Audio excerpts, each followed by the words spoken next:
فَبِأَيِّ آلَاءِ رَبِّكُمَا تُكَذِّبَانِ۔ شکر کسے کہتے ہیں؟ شکر اصل میں ایک جذبہ ہے کہ جو کسی کے ساتھ اگر کسی نے خیر کیا ہو، بھلائی کی ہو، احسان کیا ہو، کسی تکلیف سے اس کو بچایا ہو، چھٹکارا دلایا ہو، تو ایک جذبہ پیدا ہوتا ہے انسان کے قلب کی گہرائی سے۔ اب اسے ہم جذبہ تشکر کہیں گے، جذبہ امتنان کہیں گے۔ یہ قلب کی گہرائی سے ابھرتا ہے اور پھر زبان پر بھی آتا ہے۔ آپ کا شکریہ، میں آپ کا شکریہ ادا کرتا ہوں۔ یہ شکر جو ہے در حقیقت یہ فطرت کی صحت کی علامت ہے۔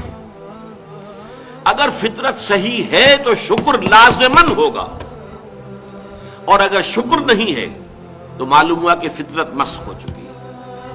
آپ کے ساتھ کسی نے بھلائی کی اور آپ کے اندر یہ جذبہ بھی پیدا نہیں ہوا۔ یہ تو حیوانات تک کے اندر ہے۔ آپ کسی پیاسے جانور کے سامنے پانی رکھیے، کوئی بکری ہو، کوئی اور ہو، کوئی گائے ہو، پیاسا ہو، بندھا ہوا ہے، وہ تو ادھر ادھر دوڑ کر اپنی پیاس پوری نہیں کر سکتا۔ بالٹی میں پانی رکھ دیجیے، وہ پی کر پھر وہ آنکھیں اٹھا کر آپ کو دیکھے گا، وہ جانور تو اس کی آنکھوں کے اندر سے آپ کو جذبہ تشکر چھلکتا ہوا نظر آئے۔ اسی معنی میں عجیب بات یہ ہے، عین کہتے ہیں آنکھ کو، اور عین کہتے ہیں چشمے کو بھی۔ عرب کہتے تھے عین شکرا، وہ چشمہ جس میں سے پانی خود بخود ابل رہا ہو، نکل رہا ہو نیچے سے، زمین سے ابلتا ہو، عین شکرا۔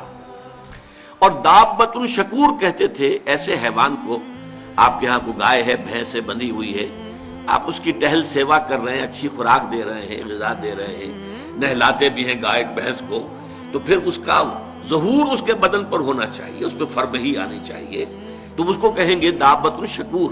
یہ شکر گزار جانور ہے کہ اس کے ساتھ جو بھلائی ہو رہی ہے، جو خیر ہو رہا ہے، اس کے نتائج اس پر ظاہر ہو رہے ہیں۔ تو یہ فطرت کی در حقیقت صحت کی علامت ہے۔ پرانی کہانی آپ نے بھی بچپن میں پڑھی ہوگی کہ ایک غلام کہیں بھاگا ہوا تھا اور اسے راستے میں ایک جگہ اس نے دیکھا ایک شیر پڑا ہوا کراہ رہا ہے، اور اس کو شدید تکلیف تھی، اس کے پاؤں میں ایک کانٹا چبھا ہوا تھا۔ ظاہر بات ہے شیر نہیں نکال سکتا تھا اس کو، اس غلام نے اس کا کانٹا نکال دیا۔ اس شیر نے صرف اسے سونگھا اور چلا گیا۔ اس کے بعد وہ غلام پکڑا گیا، اور جیسے کہ ہوتا تھا رومن اور گریک دور میں کہ بھاگا ہوا غلام جب پکڑا جاتا تھا تو پھر شیروں سے پھڑواتے تھے اس کو۔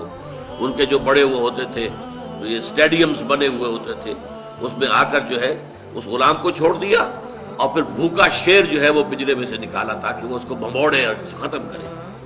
تو اس نوجوان کو، اس غلام کو بھی پھینکا گیا۔